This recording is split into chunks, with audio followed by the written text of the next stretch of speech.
कृष्ण। राधे राधे। हिंदू धर्म की मान्यताओं में भगवान कृष्ण का एक विशेष स्थान है। हर घर में इनकी पूजा होती है। कहीं इन्हें लड्डू गोपाल के रूप में पूजा जाता है तो कहीं इनकी पूजा का कान्हा जी के रूप में होती है। लड्डू गोपाल जी को भगवान कृष्ण का बाल रूप माना जाता है, जिनकी सेवा ठीक उसी प्रकार से की जाती है जैसे कोई अपने नवजात शिशु को पाल पोस कर बड़ा करता है। अगर लड्डू गोपाल जी आपके भी घर में विराजते हैं तो आपके लिए कुछ विशेष नियमों का पालन करना जरूरी होता है। प्रथम तो यह बात मन में बैठाना बहुत आवश्यक है कि जिस भी घर में लड्डू गोपाल जी का प्रवेश हो जाता है वह घर लड्डू गोपाल जी का हो जाता है। इसीलिए अपने मन से यह भाव निकाल दे कि यह मेरा घर है, क्योंकि अब वह लड्डू गोपाल जी का घर है।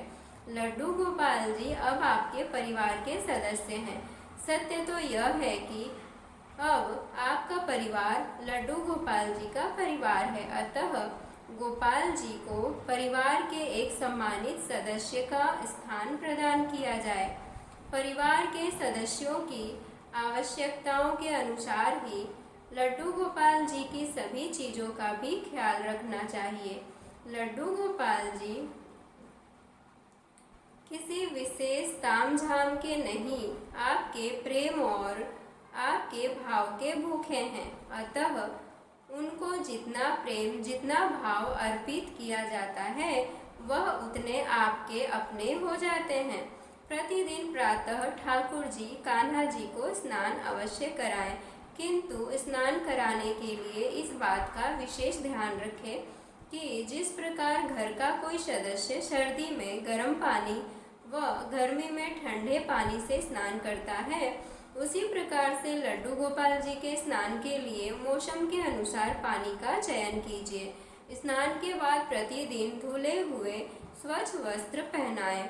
जिस प्रकार आपको भूख लगती है उसी प्रकार लड्डू गोपाल जी कान्हा जी को भी भूख लगती है, अतः उनके भोजन का ध्यान रखें। भोजन के अतिरिक्त सुबह का नाश्ता और शाम के चाय नाश्ते आदि का भी ध्यान रखें।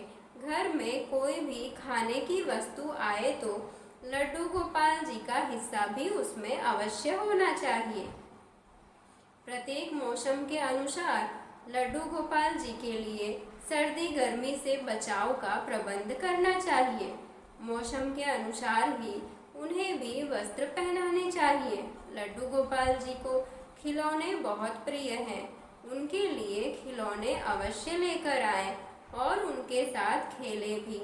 समय समय पर लड्डू गोपाल जी को बाहर घुमाने भी अवश्य लेकर जाएं।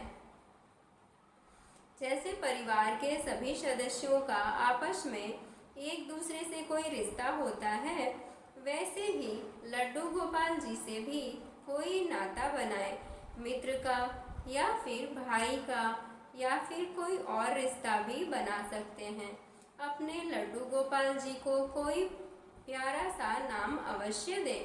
प्रतिदिन रात्रि में लड्डू गोपाल जी को शयन अवश्य करवाएं।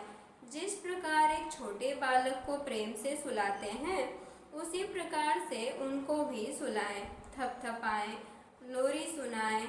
यूँ तो प्रत्येक जन्माष्टमी पर लड्डू गोपाल जी की पूजा धूमधाम से होती है, किंतु यदि आपको वह तिथि पता है जिस दिन आपके घर लड्डू गोपाल जी ने प्रवेश किया था, उस दिन लड्डू गोपाल जी के जन्मदिन के रूप में मानकर प्रतिवर्ष उस तिथि में उनका जन्मदिन अवश्य मनाएं। बच्चों को घर बुलाकर उनके साथ लड्डू गोपाल जी का जन्मदिन मनाएं और बच्चों को खिलौने वितरित करें।